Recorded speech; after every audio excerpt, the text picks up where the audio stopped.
But for now, we will bring in Dave, who is doing his recurring segment on the California primary. And you would think that after the California primary was over, that it would actually, we would be done with this recurring segment, but it seems like there's quite a lot still left to report on. So, what do you think this is, Nis? Germany? I'm working on getting you up here, Dave. Give me a moment visually. No Sorry problem. It's all good. Well, we were talking last week about how Germany is able to get 70% turnout. Their results are pretty much done the night of the election, except for certification, and they have a pretty complicated system too. So it's doable, that's for sure. And we're talking here about a nation divided into several member states, just like the United States. It's Germany is a federation of states of the former German baronies. And it's not a two-party system either. There are multiple parties that you're voting for in order to build up coalitions. That's correctness? Am I not mistaken? Yes, they have local parliaments, and then they have the federal parliament. And yes, you have a multitude of local parties, and a lot of those are also represented in the national parliament. And they build coalitions in which they have X number of seats, and then those parties, they band together and say, okay, together, we three parties, we have a majority, we are going to form a government together, and this guy's going to be our prime minister, chancellor, is what it's called in Germany. And that's the way that they do it. Like, usually, the biggest party in one of these coalitions runs with their party chair as the person who you then assume is going to be the prime minister. So, yeah, that's how they do it. Well, they get it done. We're not done here yet. And part of what's being talked about is of course, Benjamin has discussed, and we've discussed it here, the AP calling the election on Monday night basically suppressed the vote in another Super Tuesday on Tuesday. And not only did it affect voters, it affected poll workers as well. One of the things I'm gonna tell you about today is that the Board of Supervisors in LA County, they had a hearing on Tuesday as well this week, where they received lots of testimony from poll inspectors, poll workers, and just citizens concerned about their vote, about their experience on the 7th, and it's not really encouraging. There are definitely issues with, I think, in one of the interviews that I have a clip from with Dean Logan, who is the Register Recorder of LA County.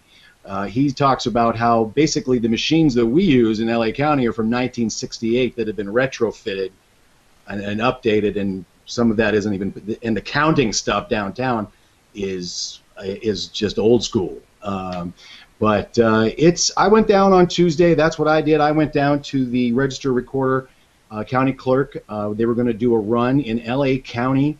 They reporting the unprocessed ballot count every Tuesday and Friday are the official reports. Now Tuesday was updated, and you can find all of these reports if you go to lavote.net. You can find out not only the national numbers, but also all the county numbers. And basically the latest from the Secretary of State, I can tell you from this morning, the Secretary of State website continues to update their unprocessed ballot totals. And just 3 days ago, it was 2.3 million. And as of today, it is down to total across the state of 1.3 million unprocessed ballots in California. In Los Angeles, 368,000 remaining of those 259,000 provisionals.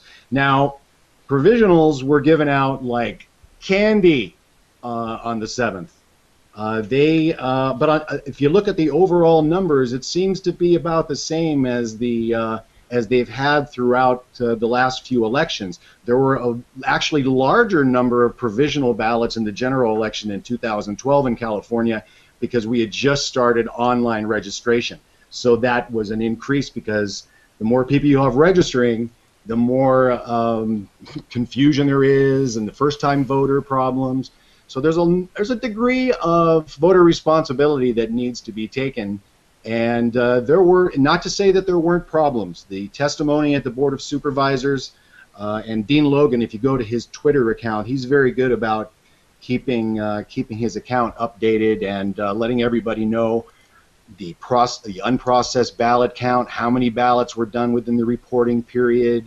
And there's a great link on his Twitter account to this breakdown from the Board of Supervisors. But there were some very similar complaints from the precinct captains, and one of the complaints was that the poll workers, the precinct captains, seemed to be trained to give, not to offer crossover ballots to NPP voters. In fact, they were telling some precinct managers, is like, no, we're not supposed to offer that at all. Well, I came across some information not only from LA County, which I have a little video, 2-minute video put together about how the LA County Register Recorder and the county clerk, they did their training for the poll workers, that every precinct inspector must take the poll workers in LA County. It was voluntary if they wanted to take the training. In fact, they got an extra $25 if they went down and did the training. And you made $100 if you were a poll worker. I think it was $175 for a precinct captain or a supervisor type role. But they're the ones who only got the real extensive training. And the poll workers, even though they're paid and they technically signed up, a lot of them did not show up. And the general feeling was that had a lot to do with the AP report, and that people just didn't bother going out to work with the polls. And so a lot of poll workers, the only person there was the one person. Now, the way it works, if part of this video, I don't know if Richard can cue it up, maybe we'll go to that. But part of this video, you'll see the content from the Register Recorder. If you go to their YouTube site, you can watch this 22-minute training video.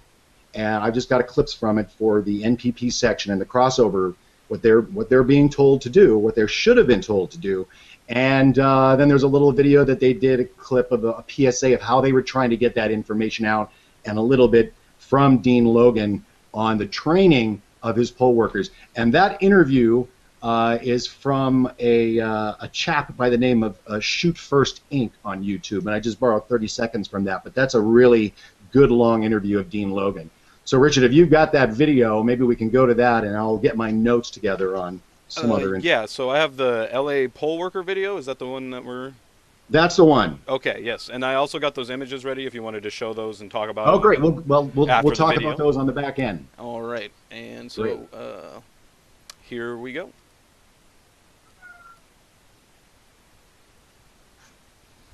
So if you've received a no party preference ballot in the mail and you want to cross over for one of those parties, you can still do that. You can contact us, make a new request, and declare which party you want. Or you can go to your polling place on election day, surrender that vote by mail ballot, and cross over. If you're a poll voter on election day, when you go in to sign that roster, the poll workers are instructed, when they see that you're a no party preference voter, to go over the choices with you and allow you to make the choice of which ballot you want. In presidential primary elections, voters may only vote for the presidential and political party county central committee candidates in the party they are registered in. In this election, the American Independent, Democratic, and Libertarian parties have chosen to allow nonpartisan voters to cross over to their party. The roster clerk will ask every nonpartisan voter if they wish to vote for the presidential candidate in the American Independent, Democratic, or Libertarian Party, and if they do, line out NPP and write in the party they have chosen to cross over to. The roster clerk locates the voter's name and address on the roster page or on the supplemental list attached to the back cover, checks the status of the voter, and announces the voter's party to the ballot clerk. If the voter is nonpartisan, ask if they would like to cross over to either the American Independent, Democratic, or Libertarian Party.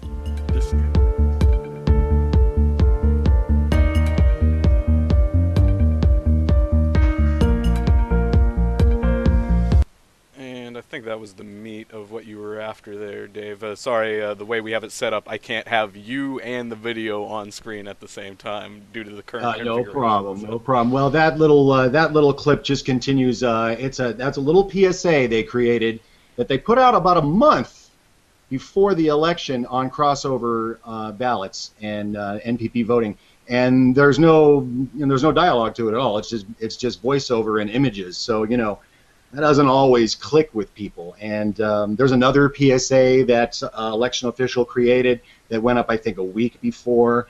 The YouTube channel from the Register Recorders, the training video is just watched, rather the original crossover video that part of that is in there was watched, I think, maybe 3,000 times.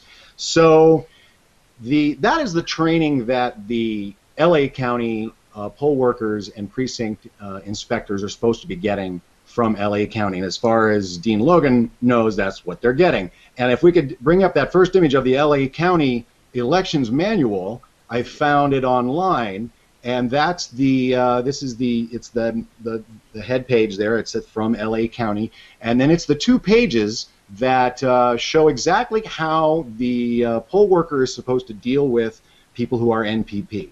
There's a nice little flow chart, and there's a very detailed explanation that you are supposed to offer immediately. If it's an NPP voter, do you want a crossover ballot for one of the 3 parties? And they name the 3 parties, and the voter that can then say no, or they can say yes, I would like a Democratic crossover ballot, or whatever it is.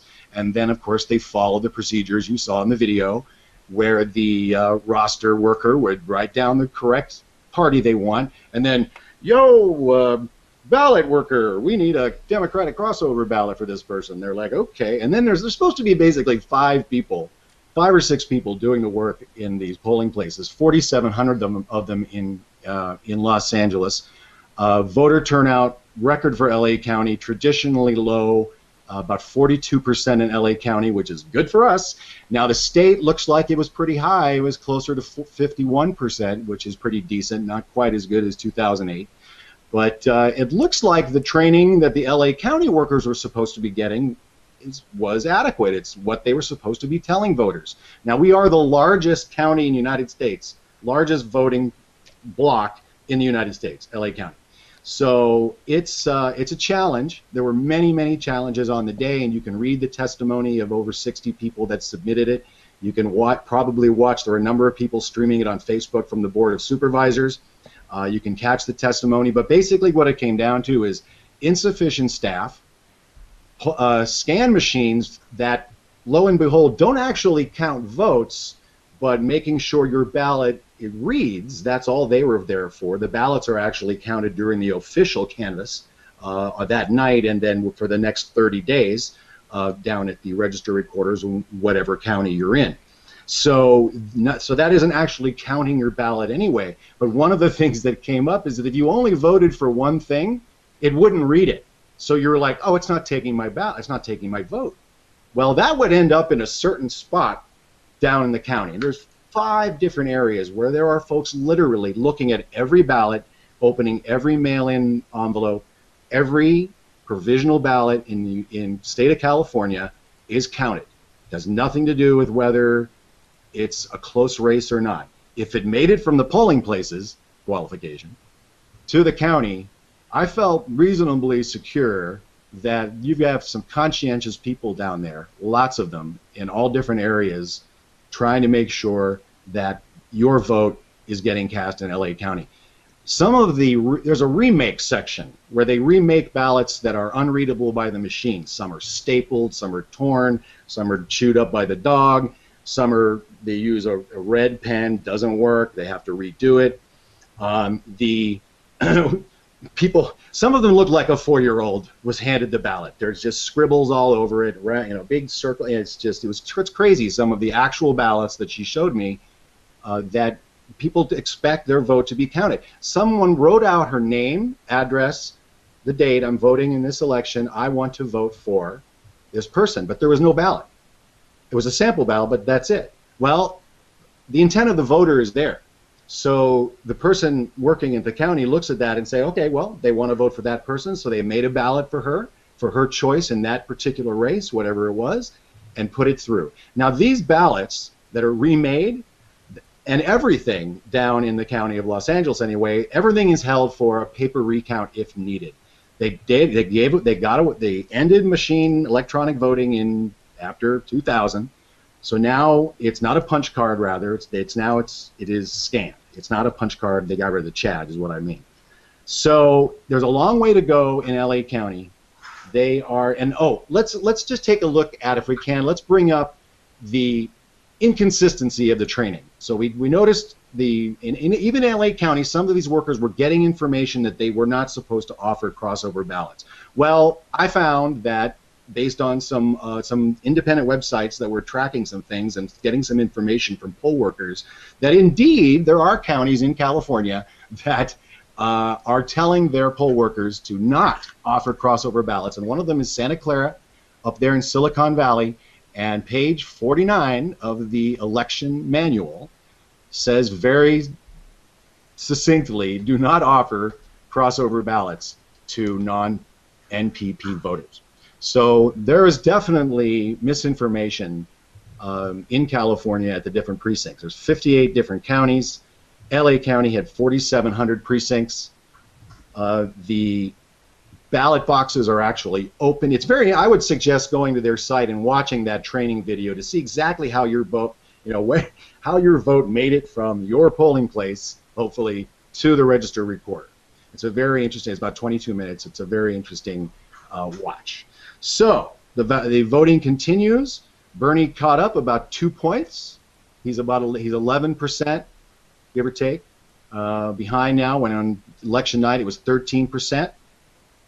There's, as I say, 1.3 million votes left to be counted, and we expect the next report, at least from LA County, this Friday, tomorrow. Very important date tomorrow, guys, actually, I wanted to mention before we go, is that tomorrow is the last day for anyone. It's a new law in the state of California that if you didn't sign your ballot, they actually send an affidavit back to you and say, hey, you didn't sign your ballot, we need you to send this in. So tomorrow is actually the deadline to send those back. So if you received one of those, and apparently there's a lot of them, that vote will still be counted as long as it's postmarked by tomorrow. So if you received one of those, didn't sign your ballot accidentally, a lot of voter error, guys. I really think a lot of this is, you have to be diligent. People open their ballots the day they go to vote, and they're like, wow, this is the wrong ballot. And they admit, we make mistakes. There are mistakes, but they were there to help you. Now, they were understaffed on the day. We personally were escorted out of a polling place. Very belligerent people at the poll worker level, right? It really seems to be there. The bureaucrats down there in the county, they were awesome. They were great, very helpful, gave lots of really good information. And anybody can go down there until this is done and watch the process. You can walk right in, sign up down there in Norwalk in LA County. One thing I can report also of what they're looking to do in the future, and we don't know how soon this is going to happen, and we can talk about the new motor voter law, which doesn't go into effect actually until next July. Thank you very much. That's going to get a lot more people registered, but not necessarily out to vote. And one of the things they're talking about doing in LA County is creating, instead of individual polling places where all this chaos, literal chaos just occurred all over, is that they will be voting centers. Say, once they formulate it out, Dean suggested maybe, say, 10 days before the vote, there'd be 400 of them open throughout the county. And then there'd be more opened as it got closer, and you could go anytime, that they're open, 10 days before, and go in and vote. All the information would be there. You wouldn't have to go to a specific polling place and look at your name on a thing. All the information would be there and streamlined. And then we would have, at that point, they're hoping to have same-day registration, which would eliminate any problems of wrong party. Parties were switched. Any number of things that you could possibly think of could happen, looks like might have happened on the day.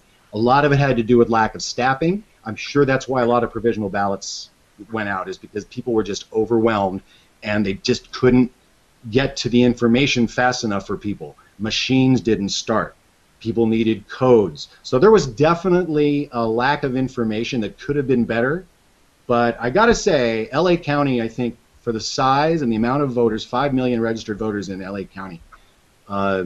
They're trying really hard. I think the training could get better for sure. Yeah, and we're going to keep a watch. I was just going to say, Dave, that was some really excellent reporting out of California, and it's really important, I think, for people to realize how that breaks down at the county level, and how there was also additional issues that you mentioned a little bit about at the precinct level before it ever got there, but at LA County, that there's some really hardworking people that take the integrity of the election system seriously and are working really hard and being very diligent in making sure that every vote gets counted. And I think that's an important detail, so that they don't feel like they're getting thrown under the bus with everybody else that's getting charges lobbed at them as far as what they did or didn't do appropriately regarding their expectations. And so I think that was some great stuff, and getting us in here to talk about it also. Sure. Yeah, they're just to sort of tie up a little bit. I really suggest if you can go down to your county wherever they're counting the ballots. And there's still a lot of unprocessed ballots in every county. It needs to be. They have 30 days in the state of California to give the final report, and not every county is updating regularly like LA County. Some are, some not. The California Secretary of State updates their numbers every few days when they get updates from other counties. But July 1st, July 5th, that area is when the counties are turning in their final numbers.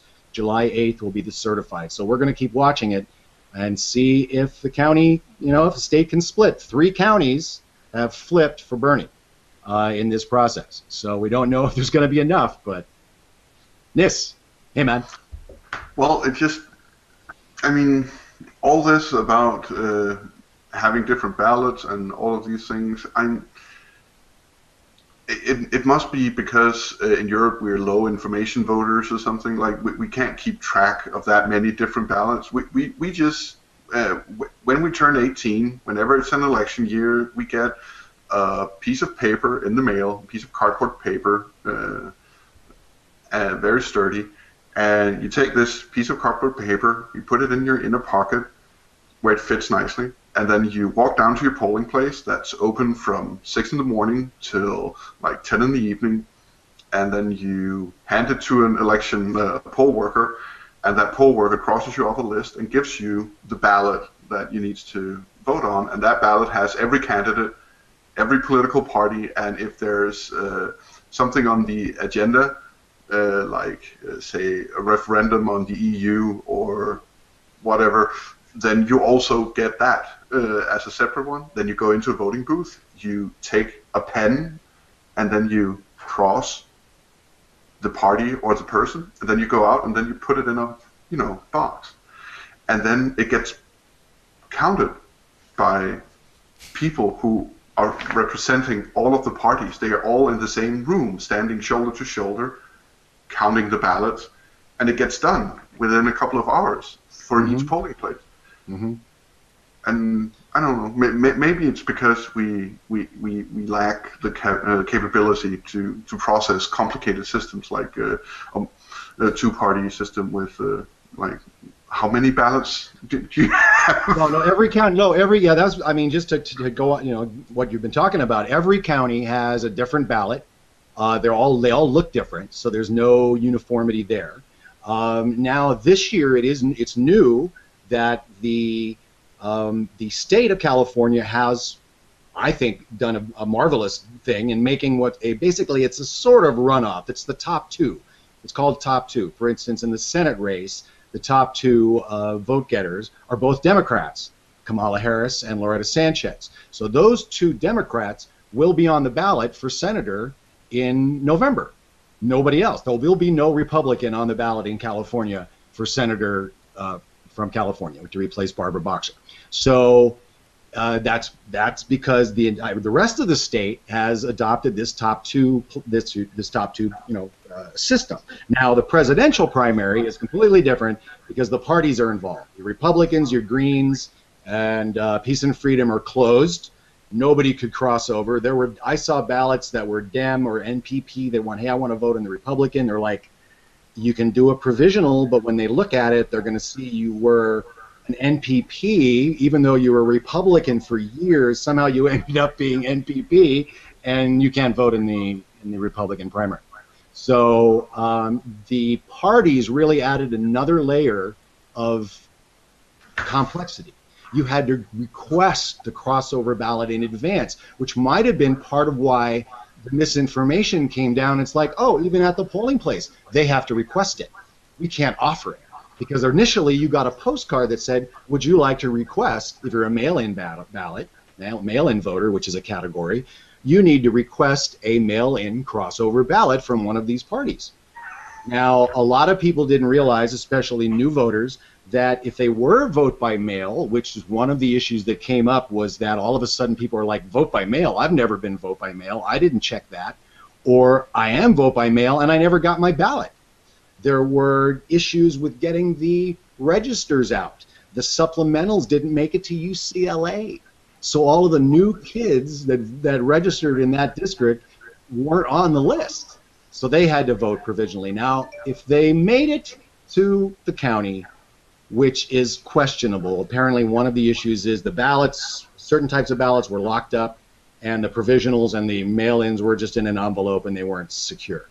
So that was one of the topics that came up. So, you know, that trail, I think centralizing it, which is the idea, and then, of course, same-day registration, is going to make the process less chaotic. I mean, there's areas in California where they literally fly the ballots in that night by helicopter to the collection point. And this is all, every box, every box. Why don't they just count the ballots where they were cast? Why don't they just have the people there upend the baskets where the ballots are in and then count them by hand? And do it there. They take up this thing called a telephone. They pick it up off the hook, or they flap it open, depending on how old technology they're using. Right. And then they tell people, yeah, this many people voted for that. Well, everybody had a cell phone. Every inspector had a cell phone at their location. They often couldn't get a hold of their people. There was you know, arguing. There was lots of tension at these polling places. Severely understaffed. They just didn't have the manpower or the resource to get information. Now, everyone down at the county is a county employee doing counting. The people at the polling stations, even though they're technically making a stipend, they're volunteers. They get minimal training, and they're just basically schleps off the street. It's like jury duty. You know, I mean, there was one person that reported that, oh yeah, I've done this for 10 years. I have no idea what a street index does. We just don't do that. Okay, so to round it off, Abia's opinion, Brandon, who we'll be talking to in the second hour, he commented on the YouTube that it's just such a complicated system with so many moving parts. Can't we just do a Hunger Games type scenario with the top 8 candidates? I'm down. Then Marcus Plenty says that he actually think it would guarantee much younger candidates running, and we would probably be more efficient at finding good presidents than what we have right now. You know, you throw some swords and bows and arrows, and what we got, it's almost Hunger Games. So, you know, it's everybody's got a gun. That's what the one of them wants. Yeah. Yeah. So the next comment is from Lakeisha Rankin, who's commenting something I actually didn't think about when I was being quite, you know, dickish about what I said about how you count your ballots, that it's so important to count them in place, and that the United States used to do this. Chain of custody, major issue. Yes. And I would actually completely agree with you on that, Lakeisha. Thank you for pointing that out. And that is, if you do watch that video, if you're interested in 22 minutes of your life to see how your vote moved from place to place in LA County, that is a big part of it. The precinct inspector is supposed to go with a poll worker in the same car with all of the ballots and the supplies, go back to the collection center in their county, get in line, and wait in their car until a county voter worker comes up and takes the supplies and the ballots out of their car. So there is a certain degree of chain of custody that they try to keep in this. And I think that's what they're thinking about with these voting centers, is that will be less of a problem. You won't hopefully end up with provisionals in the dumpsters. You know, I haven't seen any videos of that yet. I've seen some pretty shoddy handling videos of, down at the precinct level, but some of these places where they do polling, it's just ridiculous. The voting where you vote, it's just crazy. So I think, but it really is voter beware. A lot of this comes down to it is your vote. You have a right and responsibility. You have rights, but you also have a responsibility to make sure your vote gets counted. And if you can get, the county will help you. Now you could only vote at one spot in Norwalk in LA County. Then they created this year, near the end, these will call spots, which is sort of like the idea of a center. So there were will call places where you could go in the last couple of weeks to get your ballot and do it. So they're making moves in the right direction. I can't even talk to you about electronic ends of it. The stuff at the polling places, those machines don't actually count ballots. It's the machine in the county where you can't get in the room, in that room. It's almost like an execution. They have permanent benches and windows, so a lot of people must go down there and watch this stuff. Because you can sit there, and there's a lot of campaigns down there. There were some Republicans down there watching tight races, and you can sit there and watch all the action behind the glass. Then they'll take you to where the 1%, they do a random drawing of 1% of all the votes in LA County, and I'm sure they do this statewide, it's a state law, where they sit there, and there's 3 people at every table. And they literally, it's like counting Chads without the Chads. They go through the ballot, they go through everything and make sure that it's the same that it should be, and they literally hand count 1% randomly of all of the precincts within the county. So there's a provisional section, there's a vote by mail section, there's the ballot remake section. There are literally lots of ins and outs and moving parts that it's, you'd think there'd be easier ways to do it, but when you're working off this 1968 voting machine where all they did was retrofit it so you could make a dot instead of a punch. They just basically, they did a MacGyver on their voting machines they send out. So instead of a punch thing, it's a marker that makes a bingo mark. So that's the latest update. But yeah, thank you for that. And if you're just joining us, you are watching Project Sanity, and you've just been hearing Dave Coennen from Field of Burn TV do an update report on the California primary. You can go to his channel on YouTube, Field of Burn TV Live, and to watch more of the packages that he's put together, or you can find his great work here on the Project Sanity. I am, of course, Nis Pedersen, the one half of Project Sanity. With me today is Richard Parker, my better half, who's basically running everything as an octopus. And we will be having Brandon, also known as a BS Opinion, join us and explain to us the electoral college system here in the second hour. And we are hoping, if Bernie is on time at 8:30, to bring his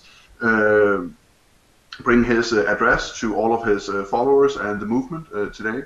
Now there's a lot of speculation in the media about, now he's going to bow out, now he's going to drop out, now he's going to go and say, oh, Hillary's so amazing and we got to defeat Trump. But I think they're going to be very, very, very disappointed. So without further ado, Richard, can you please tell us what your impression of the last week of Bernie meeting this person, Bernie meeting that person, Bernie doing a statement here, Bernie doing a statement there. What is your impression of what's been going on the last week? For me, it looks like Bernie's trying to figure out how much leverage he has, what's the effective ask, and how much bend is there both in Hillary and how much support is there behind him in the electorate for various ideas. I think one of the big ones he's pushing right now is replacing Debbie Wasserman Schultz out of the DNC chair. How significant of an ask that is, I think, depends on several things.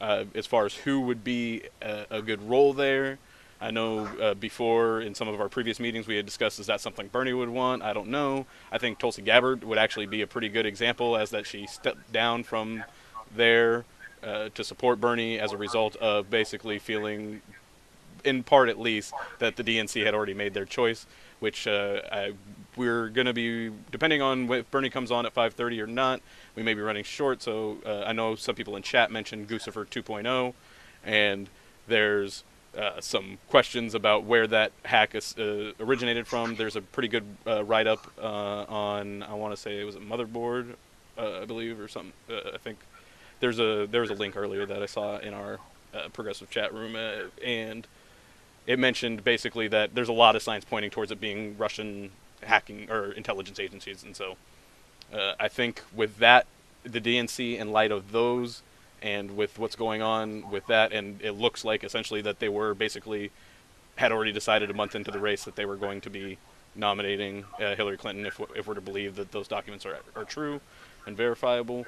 And so with that in mind, I think Bernie's already gotten that impression from his back channels, and I think that's where some of the anger and stuff comes from on that. And so that's roughly where I think he's looking at for the week. I don't know where this ends up. I think he's going to the convention. I don't know what he's going to say tonight. I'm terribly curious.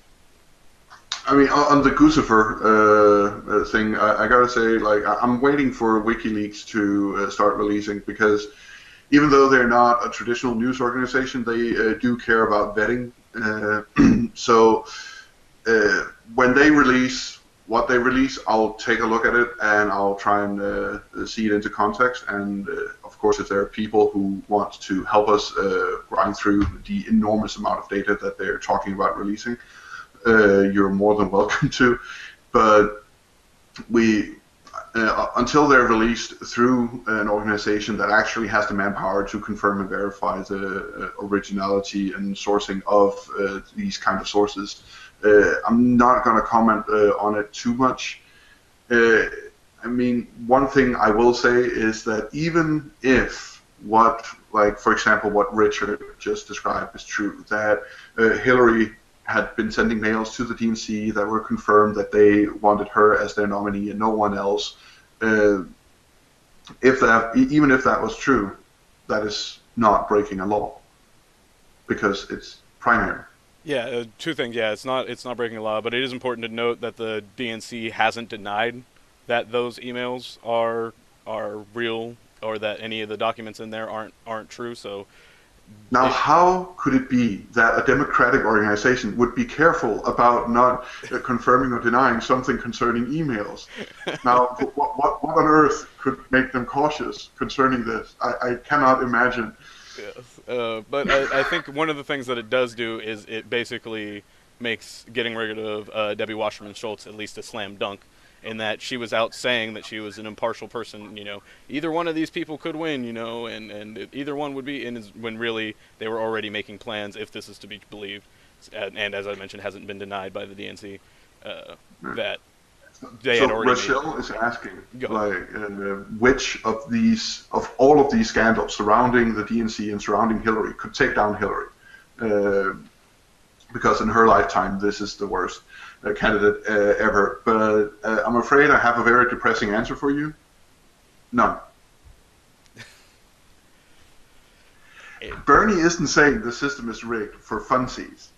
I mean, he isn't going out there going, oh, the system is rigged, you should vote for me, come on, let's have a gay old time. Bernie's out there saying the system is rigged, the oligarchs are in control, the money is in control, you don't have any, so you don't get any. So that is how it's fixed. And you actually have Republican senators, and we're not talking about the people who are basically walking shoe bumps, who are holding hearing after hearing after hearing on Hillary Clinton. We're talking about Republican senators and representatives who have long-lasting ties and relationships on the Hill, including within the FBI, who are talking about the FBI being held on a very tight leash, simply wanting to run rampant with this investigation, but the Department of Justice simply won't engage. So even if these reports are exaggerated for political gain and political play in an election season, now who could imagine that? Even if that is so, you cannot in any way underestimate the influence and power of the Clintons within the Democratic Party itself. And for the leader of the Department of Justice to indict Hillary Clinton and then she might win anyway, I mean, you'd be done. Like, that would be it. The Clintons reportedly, from various numbers of sources over many years, have lists of people who's helped them and lists of people who's been against them. And I guarantee you, Nina Turner, she was on the one list, and then she endorsed Bernie. She ain't on that list no more. Like, Nina Turner, unless Bernie really body slam shields her, she's done in the Democratic Party. Like, I mean, unless she can somehow prove herself more valuable to the Clintons, so that they can use her as an example of how you can reform yourselves in the Clintons, in the eyes of the Clintons, she ain't going nowhere in the Democratic Party after this election. I suppose it depends on which, it depends on which Democratic Party moves on after this election, and what progressives and reasonable people that aren't really strongly affiliated with any party decide to do moving forward after what this election appears to be. Lesser of two evils doesn't really, I don't think, do it justice in just how bad of a choice that we're looking at. Like, somebody mentioned it's not a choice, it's a threat, I think is one of the memes or whatever that goes around. That feels more appropriate in that either candidate feels like it's a threat to segments of society, either like domestically and internationally. And so that, to me, is not the kind of choice that I'm looking forward to or willing to make. And like, there are other options, and they can call that vote whatever they want to call it, but I'm not going to be voting for either one of those two leading candidates, if you want to call them that. And that's my personal perspective. And so, like, I don't know how that's going to pan out, and I think we're going to talk more about that in the future. But yeah, it's a tough cookie, or it's a tough thing to deal with, in my opinion, as far as moving forward in the Democratic Party at large. Yeah. One of the first friends I made in North Carolina, we've really been going back and forth on this Bernie Hillary thing, like, and they got to a point where it was just, okay, so, I mean, Trump might actually allow people to wear white sheets out in the open again, and make it very dangerous for minorities like that. But Hillary's going to send our sons to war and continue the extremely insidious system, the new Jim Crow, and continue that. And like, okay, so organizations like the KKK, they can actually be banned, but a way of thinking, a way of simply doing things without thinking about it, like what Michelle Alexander describes the new Jim Crow partly being, like, it's also very much intentional, but a part of it, a big part of it, is also this, it's just how we do, it's how we view, it's how things are done. I mean, you can't outlaw that. You'd have to tear down the entire justice system, basically, state by state, and then federally, and then rebuild it from scratch to be able to actually undo the new Jim Crow. Like, either that, or you would have to do marginal change. Yeah, I mean, call me a supporter of radical overhaul and whatever it takes. Like, I mean, if you can only do certain segments at a time, that's how you got to do it. But I'm not opposed to completely, like, firing everybody from situations and then just hiring back people after you've cleaned them out and you've had another city come in and temporarily replace those people, like, and just move and hop from town to town that way, so that it's entirely cleaned out, and everybody that gets rehired will have to be vetted under the new, more like realistic and more comprehensive background checks, and looking into who these people are, looking into their previous reports, if it's a police officer, if they've had previous actions in courtrooms by judges, if they're a lawyer, or whatever it may be that applies to their particular aspect. That if they've been if they've been alleged to have caused problems, that those things are thoroughly investigated independently. Again, not just taking a look at the what the police said about themselves. Yeah. So, and if that's And what it's then going to if we take, at the I'll same support time, it. if we at the same time could separate the execution of justice and the creation of justice, like a form of branches of government, if like you could like envision government being different branches, and then you like separated them from each other, that would also be great, because right now they ain't. Yeah, and Brandon is mentioning in chat, and I think he's going to be joining us shortly, since Bernie's scheduled to come on in about 19 minutes, give or take. Yeah. So I think we're going to get Brandon in here shortly, but he mentioned that it's important that we have to tackle it from the personal and cultural level to change the individual evaluation of people of color within the United States, and talk basically, and this is a conversation that we've been having back and forth as well, offline or off air, is regarding that we can't just look at the institutions, but we have to look at how these institutions reflect our social will. And Yeah. I think he'll come back and go into more depth about that.